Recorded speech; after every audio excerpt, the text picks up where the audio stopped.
It's 11 p.m. Your project is due tomorrow. You've known about it for weeks, so why are you suddenly reorganizing your bookshelf? If you've ever felt attacked by your own brain's terrible timing, this video will change how you see procrastination. For years I thought I was just lazy, stuck in quicksand, convinced it was a character flaw. But what if procrastination isn't about laziness or time management at all? What if it's your brain trying to protect you from negative feelings? You're not avoiding the task, you're avoiding the feeling of the task. Today we'll break down the science behind procrastination and give you a toolkit of proven strategies to finally overcome it. Ready to stop being your own worst enemy? Let's dive in. Let's bust the biggest myth. Procrastination isn't about willpower or laziness. You don't procrastinate on things you enjoy. You put off what makes you feel bored, anxious, or insecure. Dr. Tim Feichel calls procrastination an emotion regulation problem, not a time management one. When a task triggers negative emotions, your brain's instinct is to avoid the discomfort, so you clean your desk instead of starting the project. This avoidance is a short-term coping mechanism, not a character flaw. The more you beat yourself up, the worse the cycle gets. Guilt and self-blame pile on, making the task even more daunting. The first step is recognizing this pattern. Your brain is trying to protect you, not sabotage you. Ask yourself, what feeling am I trying to avoid right now? Once you see procrastination as an emotional issue, you can stop the self-criticism and start managing the real problem. It's about making the task less aversive in the moment, not just forcing yourself through. Now let's look at what's happening inside your brain. Procrastination is a battle between your limbic system, your brain's pleasure-seeking, pain-avoiding toddler, and your prefrontal cortex, the rational planner. When you're stressed or tired, the limbic system wins, demanding instant gratification. Dr. Hal Hershfield's research shows your brain treats your future self like a stranger, so why suffer now for someone else's benefit? That's why present you chooses comfort over long-term rewards. This present bias is the engine of procrastination. We make big plans for future us, but when the time comes, we hit snooze.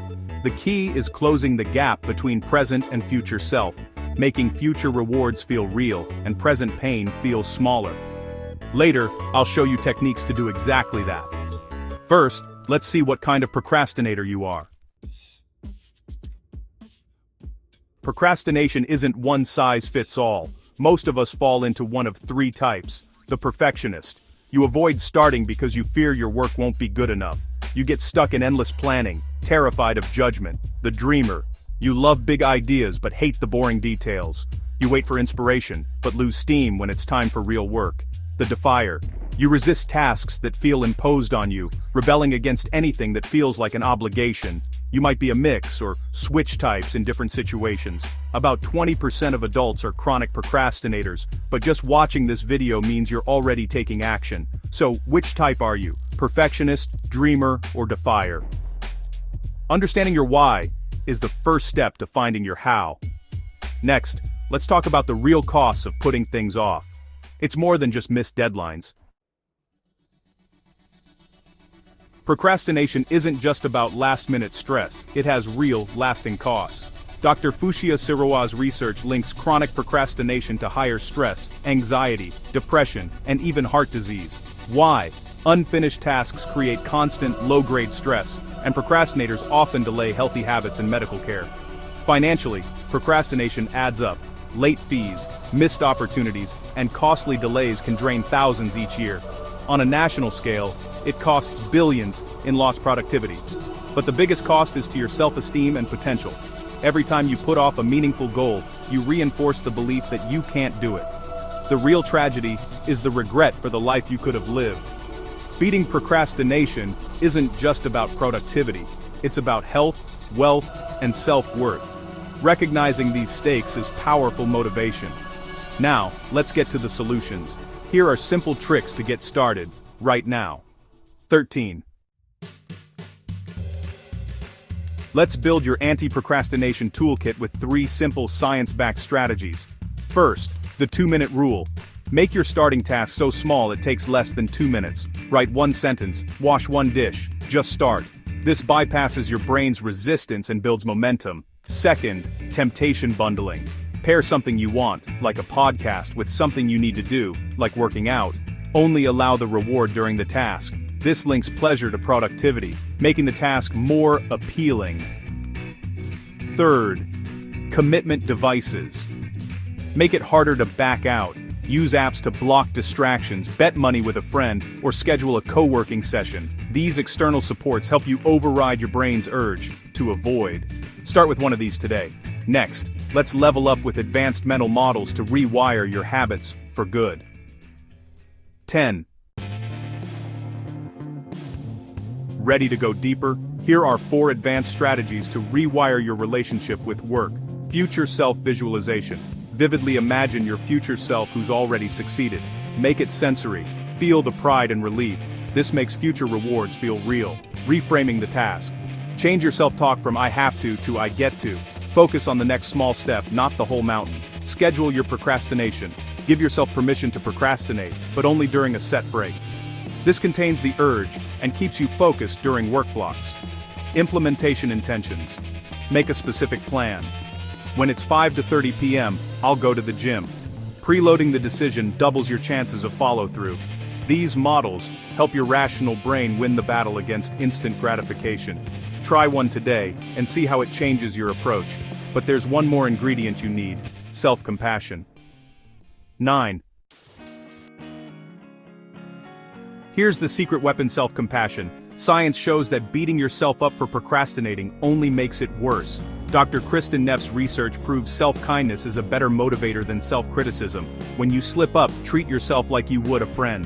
Acknowledge the struggle, forgive yourself, and gently refocus. Studies show that forgiving yourself for procrastinating actually reduces future procrastination. Self-compassion breaks the cycle of guilt and avoidance, making it easier to start again.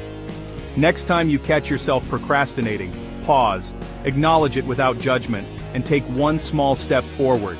This is how you build resilience and real change. 9.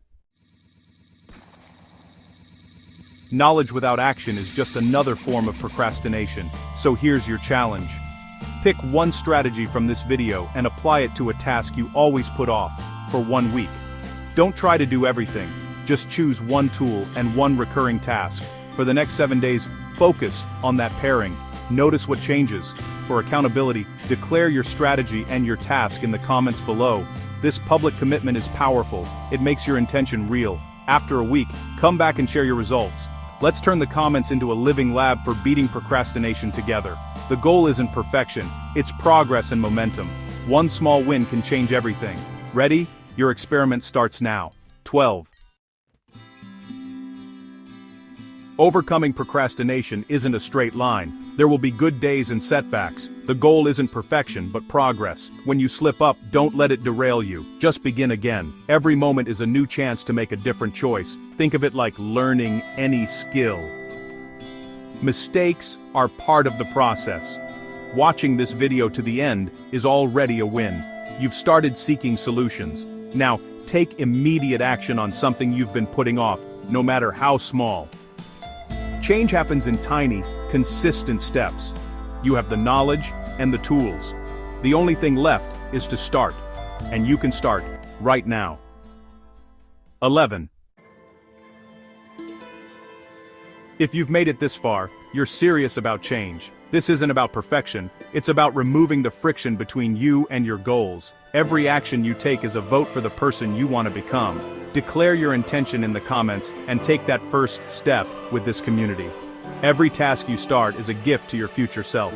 Future you is watching and rooting for you. Thanks for watching. See you in the next one.